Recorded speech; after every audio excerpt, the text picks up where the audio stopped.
Okay, hello everyone. Welcome to this week's weekly study session. Let's start off by taking a look at the key components of market health. Major indexes are positive, up, down volume, and new highs, new lows, both neutral, with individual stock participation positive.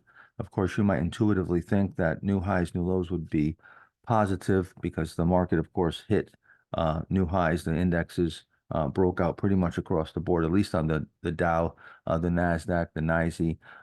The smaller cap and mid cap indexes, of course, are lagging, which I'll talk about in just a second.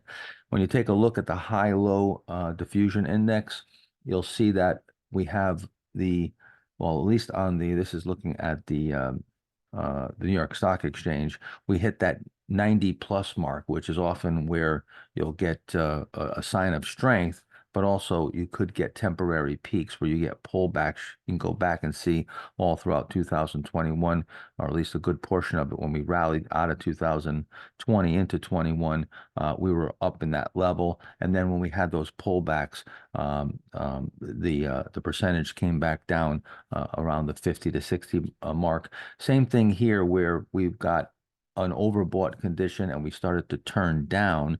Now, this would still be ranked actually bullish to neutral. When we look at the NASDAQ, however, we moved below the 50% mark, and we also had that same condition where we got up to those levels where we were overbought the last few times. Of course, not as strong, getting to that 90% plus mark, which we like to see for a sign of strength. So a little bit weaker there, but we do look at three things on both of these indexes, these new high indexes. One, the absolute level, looking for that overbought or oversold, the direction that it's going in, and also whether it's above or below the 50% mark. And you could see here we got overbought, we're below the 50% mark, and we're moving down. So one of these indexes being in the bearish camp puts the overall reading on neutral, just to give you a little bit of color there. Another thing too, you take a look at the NASDAQ participation is still lagging quite a bit and getting to a condition that we've seen a number of times where you get well above the 200-day moving average, and in particular below the 50% mark, which means half of the stocks that are in the NASDAQ are below their 200-day moving average, or in this case, about 55%. And when you start getting away from that moving average in the index and you don't get that breadth beneath the surface, usually that leads to a pullback or a very narrow rally. So we're still having a participation issue, even though I like what I saw this last week. We're definitely seeing some participation, at least in the right areas, which I'm going to talk about in just a second. The NYSE, of course, had some accumulation days coming off the lows. Sorry about that. Coming off the lows, and we were not able to get into new high ground, of course, on the NYSE. On the NASDAQ, we ripped nicely into new high ground, and we're following through on that nice action that came off the lows after about a 3 or 4% pullback off the highs. They're coming off the December highs. Of course, now an accumulation day, a little bit more pullback, backing and filling for a couple of days, and now ripping back into new high ground. That is really good tape action as far as the indexes are concerned. Of course, the S&P 500 also ripping into new high ground, and also the Dow. So really, really good tape action coming from the major averages. Now, when you go and you look at the S&P 400, um, I, I I I don't see that ripping to new high bullish action that we're seeing in the other indexes, but I do see a constructive picture being formed here, and that is that right side being built, which we've had a few other tries where we tried to tighten up over here, we tried to tighten up again here, both times going to lower lows and needing more time. Well, this three times may be a charm, and I think this is where we might get some broadening into the mid caps and even the small caps. Russell 2000 are getting the same type of look here where you're getting that tightening on the right side. Now, what's important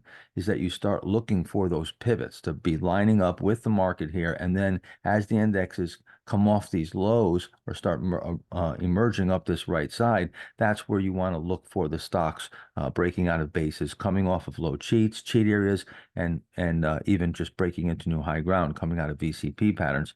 Now, you take a look at the IBD 50, and this is where This is the part of the picture that I really like what I'm seeing, because finally we're starting to turn up here. Looks like we may have put in a bottom in the IBD 50. Now, if you take a look here, this 1, 2, 3, some of you who read my first book, I talk about the change in trend and making the turn. And that's basically what I call the 1, 2, 3 change in trend. And that is where when you mark yourself up and you break, say, a trend line, that's not an official change in trend until you get a pullback, and then you're able to take out the high off the pullback. And then from there, that's where, and that's the same concept behind a low cheat, a cup with handle, is to have that pullback, have that tightening on the right side, and then emerge and take out the high in that pivot. Well, we finally got that setup right here, and looks like maybe we've bottomed, and now we can get some better pin action here in the type of names that we would normally traffic in. That's showing up, of course, in our own trading, in our own focus list, very large focus list last week, which is a good sign. And all that has improved the STEM model to finally the green reading. Of course, keep in mind that this is a rear view mirror, and it's telling us what has been happening. Sometimes, we go on this strong green reading right at the time that you're going to pull back. So again, this doesn't mean that you necessarily run in and start buying stocks. It means that the conditions have been good, and now we've got to monitor and make sure that they stay good, and that requires position management and having a keen eye on the watch list and how it's performing, how the breakouts are performing.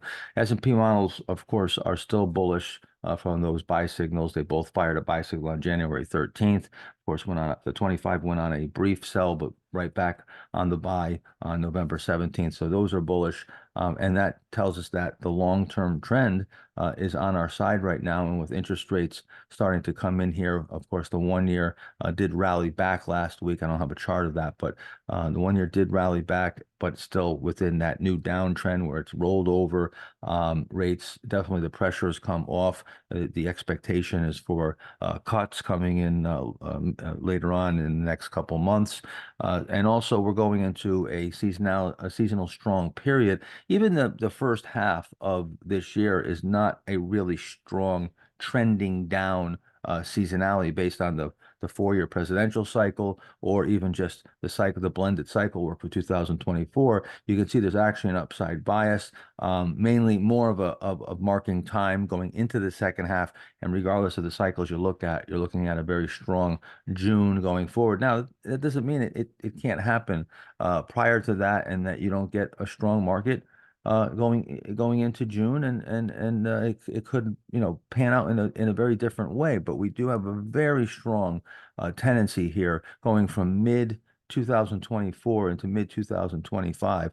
Very strong tendency, and I think that's setting us up for a broader based rally and a continued bull market here. So I'm still bullish on the market, with the fact, of course, that we certainly could have we're going to have pullbacks along the way. There's really not a whole lot to go over, because the market's basically in an uptrend here, and stocks have been working, and just more of the same. Playing the breakouts and um, moving up your exposure as you get the traction.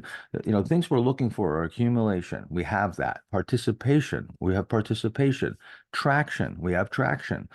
We even have some skepticism. This is where a lot of people are calling for pullbacks, bear markets, and are distrusting this rally, but the trend is up. So as long as the trend is up, as a matter of fact, I love when there's lots of skepticism, the trend is up, and we're getting participation in the form of stock setups, and they're working, or we're getting traction. That's my favorite setup.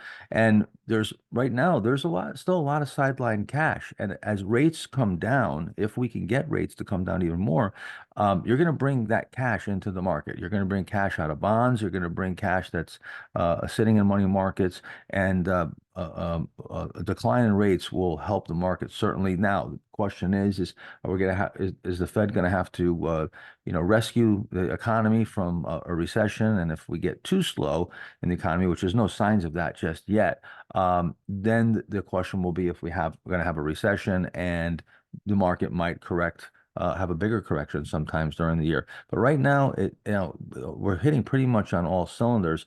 Real quick, too, U.S. Investing Championship, the final results for 2023 are going to be released on Thursday, and I can tell you one of our own students has won with an enormous return somewhere in the neighborhood of 800%. We also have several other of our members and my students that finished in the top tier throughout the contest and in some of the various other there's various divisions there. Of course, there's the $1 million division, the $20,000 account division, USIC. There's the enhanced growth and options, and I think we have representation in all of those in either the winner or the top three in every category. So really, got recently contacted from Norm Zeta from the contest and was very impressed that we've 4 or 5 years in a row. We're always having a great showing of our people. So keep on representing and doing a great job. And you can still join the U.S. Investing Championship. Your results up to this point in 2023 would not be used.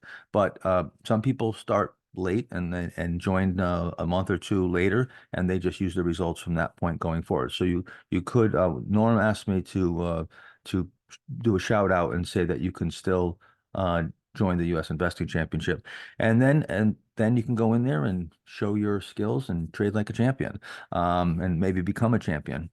So let's see. I did promise that I was going to do a stop loss tutorial, and I worked on some slides for that. I'm going to do that this week, perhaps tomorrow, if not within the next couple days or so. I was going to do it during one of these sessions, but I think I'm going to do it separately so we can have it a little bit longer and maybe have some Q&A with it. So I'll decide if we're going to do it during Q&A or maybe a session on its own. Let me see if there's anything else. I guess that's about it. I have not done my stock work, so I can't tell you what it looks like from that perspective, but I know we did have a lot of stocks breaking out, and we're getting where there's some extended names now. We may have to stick with existing positions as they either move higher or maybe we'll get some pullbacks here and we'll have to nail down some profits. But definitely a much better picture has emerged here from the market, and we're hoping that it continues. So, all right, we'll see you tomorrow at 11:30 a.m. Eastern Time with myself, Mark Ritchie, and Bob Weissman for live Q&A, and have a good rest of the weekend. I'm going to go watch some football. All right, see you guys later. Bye-bye.